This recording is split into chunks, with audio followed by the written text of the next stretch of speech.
चलिए आज हम लोग धातु अधातु का अगला टॉपिक है ना, परमाणु और आयन में अंतर। परमाणु और आयन में अंतर। पिछले क्लास में हम लोग देखते आयन कैसे बनता है ना, कैसे बनता है परमाणु से आयन।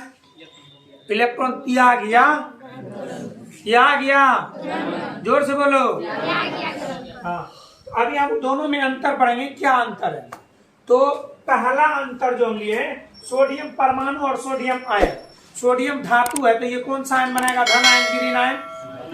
धन आयन ऋण आयन, जोर से बोलो। धन आयन बनाएगा, क्या बनाएगा? पहला अंतर, सोडियम परमाणु विद्युतता उदासीन होता है ना, सोडियम आयन पर धन आवेश होता है। सोडियम आयन विद्युतता उदासीन। विद्युतता उदासीन का मतलब हुआ उस पर कोई आवेश नहीं। कोई आवेश इसलिए नहीं होता है कि परमाणु में जितना इलेक्ट्रॉन उतना proton, electron minus proton plus, बराबर इलेक्ट्रॉन और बराबर इलेक्ट्रॉन प्रोटॉन होने के वजह से, अर्थात बराबर प्लस और माइनस दोनों बराबर है तो वो क्या हो जाएगा, दोनों उदासीन होगा।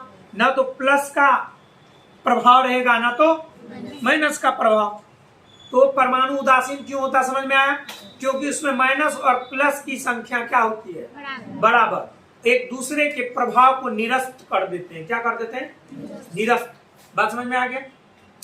अब क्या, सोडियम आयन पर धन आवेश रहता है। सोडियम आयन पर धन आवेश इसलिए रहता है कि सोडियम अपने बाहरी कक्षा के एक इलेक्ट्रॉन को क्या कर देता है। तो जब एक इलेक्ट्रॉन छूट गया तो माइनस वाला घट गया, तो माइनस वाला जब घट गया तो प्लस वाला ऑटोमेटिक क्या होगा, बढ़ गया। तो प्लस के को बढ़ गया, एक क्या है कि 11 इलेक्ट्रॉन अर्थात 11 माइनस, 11 प्रोटॉन अर्थात 11 प्लस, एक माइनस निकल गया तो कोई किसकी संख्या बढ़ गई, प्लस की। किसकी संख्या बढ़ गई, प्लस की। इसलिए उस पर किसका प्रभाव होगा, प्लस वाला का। इसलिए उस पर कौन आवेश रहेगा, जोर से बोलिए। बहुत बढ़िया। अब दूसरा नंबर ना, सोडियम परमाणु में प्रोटॉनों और इलेक्ट्रॉनों की संख्या समान अर्थात 11 होती है। वो तो होगा। परमाणु में इलेक्ट्रॉन, प्रोटॉन और परमाणु संख्या, तीनों की संख्या क्या होती है, बराबर। बस समझ में आया? कोई भी परमाणु है उनमें ये तीनों संख्या न्यूट्रल अवस्था, उदासीन अवस्था में क्या होता है, बराबर होता है। बस समझ में आया? तो परमाणु संख्या कितनी होती है सोडियम की, 11, अर्थात उसमें प्रोटॉन की संख्या कितनी होगी, इलेक्ट्रॉन की संख्या कितनी होगी, 11। तो समझ में आ गया ये पॉइंट। अब इसमें चलते हैं, सोडियम आयन, इसको क्या पढ़ेंगे, सोडियम आयन में प्रोटॉन 11 होते हैं जबकि इलेक्ट्रॉन 10। इलेक्ट्रॉन 10 इसलिए कि ये अपना एक इलेक्ट्रॉन बाहरी कक्षा के क्या कर दिए, त्याग दिए ना, त्याग दिए, क्योंकि वो काम का नहीं था। तू लोग भी त्याग दिया जाएगा बाबू, अच्छा से पढ़ लो। बात समझ में आ? देखो परमाणु ये त्याग रहा है, हाँ, हंसो नहीं, बढ़िया बात बता रहे हैं। अच्छा से पढ़ लिख करके अस्थाई बनो। अच्छा, वो त्यागने से क्या हो गया, अस्थाई बन जाता ना, इसलिए अस्थाई बनो पढ़ लिख के, नहीं तो त्याग दिए जाओगे। अब आगे तो नहीं बोलेंगे किसके द्वारा त्याग दिए जाओगे। अब कह रहा, सोडियम परमाणु के संयोजी सेल में सिर्फ एक इलेक्ट्रॉन रहता है। सोडियम परमाणु के संयोजी सेल, संयोजी सेल का मतलब होता है बाहरी सेल, बाहरी कक्षा। कौन सा? तो देखिए Na 11, इसका इलेक्ट्रॉनिक विन्यास 2n² पर। तो पहला कक्षा में कितना, 2, दूसरा में 8, तीसरा में 1 बचा इसको। तो संयोजी सेल यही है। तो संयोजी सेल में कितने इलेक्ट्रॉन है, 1। लेकिन जब ये एक इलेक्ट्रॉन का त्याग कर देते हैं अर्थात Na+ बनता है, ये त्याग कर दिया गया, तो इसके बाहरी कक्षा में कितना हो गया। तो सोडियम परमाणु के बाहरी सेल अर्थात संयोजी सेल में कितना इलेक्ट्रॉन, और सोडियम परमाणु ने आयन के बाहरी सेल में 8। ये बात समझ में आ गया? कह रहा है सोडियम आयन के संयोजी सेल में 8 इलेक्ट्रॉन रहता है। बात समझ में आ गई? अगला चौथा नंबर, सोडियम परमाणु का आकार सोडियम आयन से बड़ा होता है। सोडियम परमाणु का आकार सोडियम आयन से बड़ा होता है। अब ये बड़ा क्यों होता है वो बता रहे, बड़ा किस प्रकार हो जाता है। सोडियम परमाणु का आकार क्या होता है, सोडियम आयन का तो ये कैसे होता देखिए, ये है इसका नाभिक जहां की N+T, थोड़ा बड़ा बना देते हैं, नहीं दिखता होगा, N+T, ये नाभिक कहते हैं ना। और नाभिक के चारों ओर पहला कक्षा, पहले कक्षा में कितना इलेक्ट्रॉन बाबू? 2, एक यहाँ भी एक यहाँ भी, कोई दिक्कत वाली बात। अब तीसरा कक्षा में और दूसरा में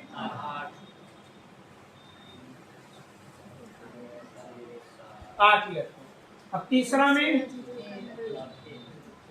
में एक ही इलेक्ट्रॉन, इसमें के को कक्षा हो गया। ठीक, बात समझ में। लेकिन अगर इसका, ये किसके लिए बाबू बना है? Na, सोडियम परमाणु के लिए। ये किसके लिए बना है?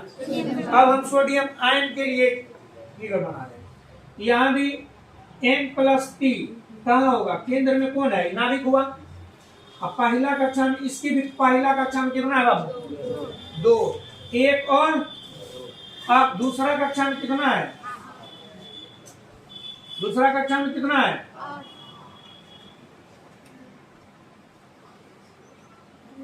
ठीक है। अब बताइए, इसमें के गो कक्षा बना। कक्षा जब बढ़ा तो आकार क्या होगा? यहाँ कक्षा घट गया तो आकार क्या होगा? पहला बात ई हुआ छोटा होने का। और इसके नाभिक में के गो प्रोटॉन? 11 गो। और इलेक्ट्रॉन भी के गो मिलाते? 11। दोनों बैलेंस है। और हम सभी जानते हैं कि इलेक्ट्रॉन और प्रोटॉन के बीच एक अट्रैक्शन फोर्स कार्य कर रही है। उसी अट्रैक्शन फोर्स की वजह से इसमें इलेक्ट्रॉन मूव कर रहा। अब यहाँ देखिए, इसके नाभिक में कितना है? प्रोटॉन। प्रोटॉन तो उतना ही है, लेकिन इलेक्ट्रॉन क्या हुआ? घट गया। के को इलेक्ट्रॉन घट गया, अर्थात कितना बचा है? 10 बचा है। तो बताओ, इसमें खिंचाव किधर की ओर बढ़ गया? नाभिक की ओर। मान के लो कि 10 जने इधर और 10 जने उधर, बराबर बल का रस्सी खींच रहा है, तो खिंचाएगा किधरो। लेकिन एक तरफ का एक आदमी बेहोश हो गया, तो उधर क्या हो गया? एक आदमी घट गया, तो किधर खींचा जाएगा? इधर। तो ठीक इसी प्रकार यहाँ के गो प्रोटॉन है, यहाँ भी के गो है, लेकिन इसमें इलेक्ट्रॉन के गो है? 11। इसमें इलेक्ट्रॉन। तो बताओ, इसका खिंचाव किधर की ओर थोड़ा सा हो जाएगा? केंद्र की ओर। किधर की ओर? आकार क्या होगा? बढ़ेगा घटेगा? घटेगा ना, क्योंकि ये सिकुड़ गया। क्या हो गया? आकार क्या होगा? घटेगा बढ़ेगा? बजे 2। बजे कितने हैं? एक तो कक्षा की संख्या घट गया और दूसरा इलेक्ट्रॉन भी घट गया, तो ना, इसलिए सोडियम परमाणु का आकार क्या होगा? बड़ा होगा। किससे? आयन से। किससे? आयन से। बात समझ में आई कि नहीं आई? जोर से बोलिए, फिर से बोलिए। के नंबर में थे हम लोग? 4 नंबर में। अब हम लोग ये उसका उल्टा कर दिया गया है ना।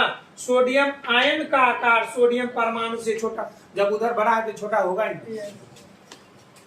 5 नंबर में चले, तथा Na अति क्रियाशील होता है, मतलब पूरा क्रियाशील है। ये अभी अस्थाई, सोडियम परमाणु अस्थाई, इसलिए पूरा क्रियाशील है। ये जल से भी रिएक्शन करता है, ऑक्सीजन से भी अभिक्रिया करता है ना। बजे कि इसके बाहरी कक्षा में 8 इलेक्ट्रॉन, और जब 8 इलेक्ट्रॉन हो जाएगा तो ये अस्थाई हो जाएगा। तो क्रियाशील का वजह यही है। कौन? इसके बाहरी कक्षा में 1 इलेक्ट्रॉन। ये चाहता कब कितना हो जाए? 8। लेकिन होगा तो, इसलिए इसको क्या करना पड़ेगा? छोड़ना। बताइए, ये जो पूरा क्रियाशील है, इसका वजह समझ में आया? क्योंकि ये अस्थाई नहीं है। क्रियाशील है तो तुरंत क्रिया कर लेगा ना। तो ये H2 से भी अभिक्रिया करता है शीघ्र, पूरा तीव्रता से, नहीं जो स्लो, धीमे धीमे, नहीं फास्ट। O2 से भी फास्ट है। तो O2 से इतना तेजी से अभिक्रिया करता, क्या होता है? सोडियम परमाणु को अगर ऑक्सीजन में छोड़ दिया जाए तो इतना फास्ट रिएक्शन करेगा कि जल उठता है ना। तो इसी को केरोसिन तेल में डुबा के रखता है। किसको? सोडियम को केरोसिन तेल में डुबो के रखा जाता है, क्योंकि ये ऑक्सीजन से अभिक्रिया कर जलने लगता है। तो अचानक से जलेगा तो दुर्घटना हो जाएगा ना। बात समझ में आ गया? अब कह रहा, सोडियम आयन अस्थाई होता है। अस्थाई होने का वजह ना, हाँ, अस्थाई होने का वजह एक इलेक्ट्रॉन छोड़ दिया गया और इनके बाहरी कक्षा में हाँ, तो वही है अस्थायी होने के वजह तुम हो। कौन हो? अस्थायी होने का वजह हाँ तुम हो, ये हो। तो ये अस्थायी हो गया, इनको दुनियादारी से उतना मतलब नहीं, बस इनके हिसाब का जो आएगा उससे संयोग करके धातु बना लेगा, बस इनके हिसाब का जो आएगा। जैसे इनके हिसाब का वो होता है क्लोरीन आयन, इस पर प्लस पैसा है ना, अब क्लोरीन आयन पर क्या आवेश होता है? माइनस। तो उससे ये ना करके अपना यौगिक बना लेता है। तो चलिए इसको समझ गए आप। अब चलते हैं कितने नंबर पर? 6 नंबर पे। 6 में करा Na का गुण, ये तो हम लोग चर्चा कर दिए, फिर भी Na का गुण संयोजी सेल में इलेक्ट्रॉन के कारण है। इनका जो सोडियम परमाणु Na मतलब सोडियम परमाणु का गुण जो है उनके बाहरी कक्षा में एक इलेक्ट्रॉन के वजह से है। बात समझ में आया? उसी के वजह से इतना उनके पास पावर है या जो भी हो गुण हो। इनका गुण सोडियम आयन का गुण इनके बाहरी कक्षा में कितना इलेक्ट्रॉन है? 8, अर्थात उस पर क्या आ गया? एक आवेश। उस एक इलेक्ट्रॉन छोड़ने के कारण जो इस पे आवेश आया, उसी आवेश के कारण इसमें जो भी गुण है। इसका गुण संयोजी सेल में इलेक्ट्रॉन की वजह से, इसका गुण आवेश की वजह से, इसका गुण बात समझ में? आगे बढ़े। अभी हम लोग परमाणु और आयन में ही अंतर पढ़ेंगे, लेकिन इतना फर्क है कि कभी प्लस वाला आयन लिए थे, अभी माइनस आयन।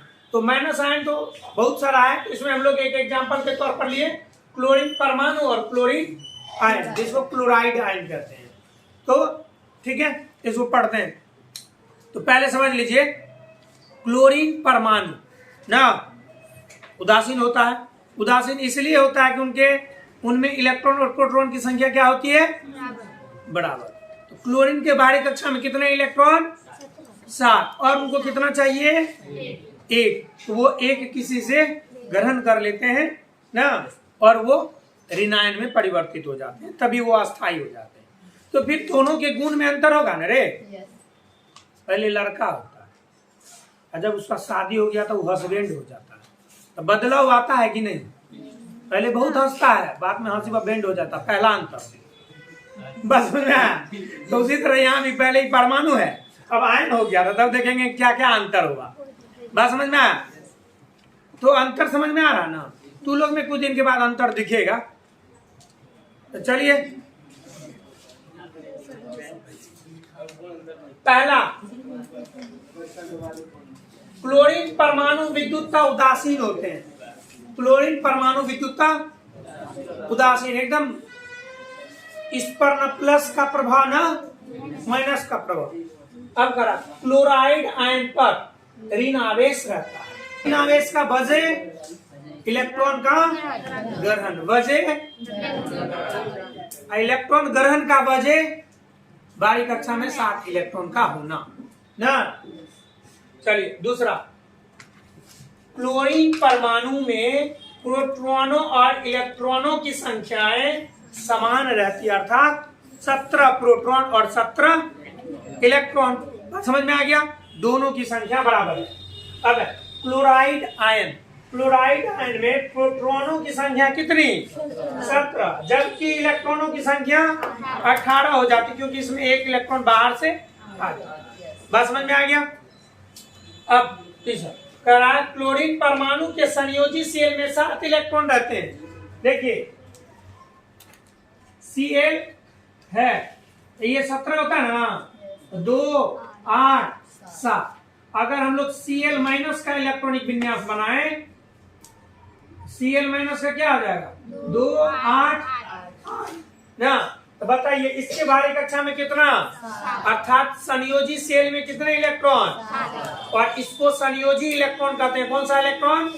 संयोजी कक्षा में उपस्थित इलेक्ट्रॉनों को क्या कहते हैं? संयोजी इलेक्ट्रॉन। बात समझ में आया?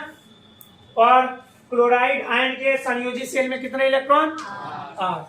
तो आप लोग ये दोनों समझ गए। क्लोराइड आयन के संयोजी सेल में 8 इलेक्ट्रॉन रहते हैं। बात समझ में आया?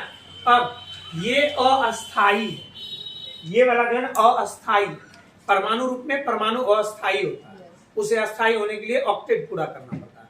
बात समझ में आया? ये अस्थाई है, जिसके कारण एकदम वही 8 इलेक्ट्रॉन। बात समझ में आया ना? तो ये होता है। अगला ये अस्थाई होता है, अस्थाई ना होगा, इनके बारी कक्षा में तो 8 इलेक्ट्रॉन हो गया, जिसके लिए इधर उधर ना करेगा वो तो आगे इसके यहाँ बैठ गया। शादीशुदा लड़का, बिना शादीशुदा लड़का, ये हुआ बिना शादीशुदा वाला 9 13 17 भर दिन लगल रहता है। बस समझ में आया? लड़का का बात कर रहे हैं, यही है यही। और जब शादी हो गया लड़का का तब बन गया ये अस्थाई हो जाता है, शांत हो जाता है, अस्थिर रहता है, उसका भी यही देखो कह रहा है ना, यह अस्थाई होता है ना, कहा कि जिसके लिए तलमरा रहा वो आ गई है। बात समझ में आ गया? चलो तू लोग को दिक्कत नहीं हो रहा है, सही सच बात बता रहे हैं।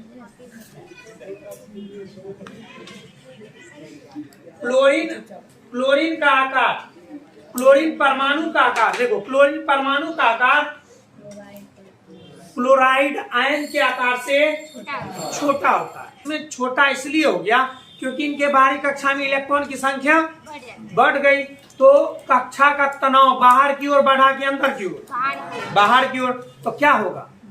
बढ़ेगा ना। इसलिए क्योंकि उसमें इलेक्ट्रॉन की संख्या बढ़ गया, प्रोटॉन की संख्या घट गया। चलिए तो बाहरी कक्षा में क्या हुआ? तनाव, तनाव क्या हुआ बोलो? ई है Cl, क्या है?